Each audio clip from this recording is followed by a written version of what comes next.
തദ്ദേശ തെരഞ്ഞെടുപ്പിൽ LDFിന്റെ പരാജയത്തിന് പിന്നിൽ ഭരണവിരുദ്ധ വികാരവും മുന്നണിയിലെ ആഭ്യന്തര പ്രശ്നങ്ങളുമെന്ന് CPI. ഘടകകക്ഷികൾ തമ്മിലുള്ള ഏകോപനക്കുറവും പരാജയത്തിന്റെ ആക്കം കൂട്ടിയെന്നും CPI ആലപ്പുഴ ജില്ലാ കൗൺസിൽ വിലയിരുത്തി. ആലപ്പുഴ ജില്ലയിൽ പല പ്രദേശങ്ങളിലും BJPയെ സഹായിക്കുന്ന നിലപാടാണ് CPM സ്വീകരിച്ചതെന്നും CPI ജില്ലാ കൗൺസിൽ കുറ്റപ്പെടുത്തുന്നു. ചെങ്ങന്നൂർ, മാവേലിക്കര മേഖലകളിൽ ചില വാർഡുകളിൽ CPM നിലപാട് BJPക്ക് അനുകൂലമായിരുന്നുവെന്നാണ് CPIയുടെ ആരോപണം.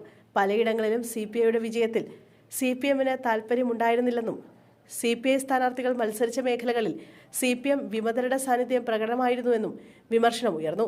കുട്ടനാട്ടിൽ CPM CPI തമ്മിലുള്ള ഭിന്നതയും പരാജയത്തിന് കാരണമായതായി കൗൺസിൽ ചൂണ്ടിക്കാട്ടി.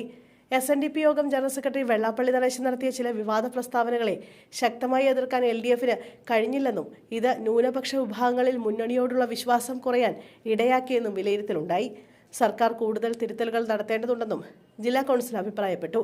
പ്രാഥമിക വിലയിരുത്തലിന്റെ അടിസ്ഥാനത്തിൽ മണ്ഡലം കമ്മിറ്റികൾ വിശദമായ റിപ്പോർട്ട് തയ്യാറാക്കി 31 മുമ്പ് ജില്ലാ നേതൃത്വത്തിന് സമർപ്പിക്കണമെന്ന് നിർദ്ദേശിച്ചിട്ടുണ്ട്. ഇതിനിടെ തദ്ദേശ തെരഞ്ഞെടുപ്പിൽ പല ജില്ലകളിലും LDFിൽ മുന്നണി മര്യാദ പാലിക്കപ്പെട്ടില്ലെന്ന് കുറ്റപ്പെടുത്തി ഇന്റർനാഷണൽ ലീഗ് രംഗത്തെത്തി. പാർട്ടിയുടെ സംസ്ഥാന സമിതി യോഗത്തിലാണ് ഇത്തരമൊരു വിമർശനം ഉയർന്നത്.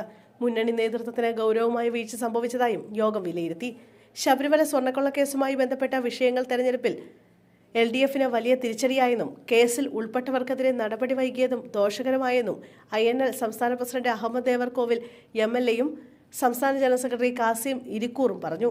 ചില ജില്ലകളിൽ INL സ്ഥാനാർത്ഥികൾക്ക് പാർട്ടി വോട്ടുകൾ മാത്രമാണ് ലഭിച്ചതെന്നും തെരഞ്ഞെടുപ്പ് ഘട്ടങ്ങളിൽ LDFിൽ മുന്നണി സ്പിരിറ്റ് പ്രകടമായില്ലെന്നും യോഗത്തിൽ വിമർശനമുയർന്നു. ഘടകകക്ഷികളെ അവഗണിച്ച സമീപനം അണികളിൽ നിരാശ സൃഷ്ടിച്ചതായും INL നേതാക്കൾ പറഞ്ഞു. ഭരണവിരുദ്ധ വികാരം ശക്തമായിരുന്നില്ലെങ്കിലും LDFിന്റെ അമിത ആത്മവിശ്വാസമാണ് തിരിച്ചടിക്ക് വഴിവെച്ചതെന്നും കാസിം ഇരിക്കൂർ വ്യക്തമാക്കി.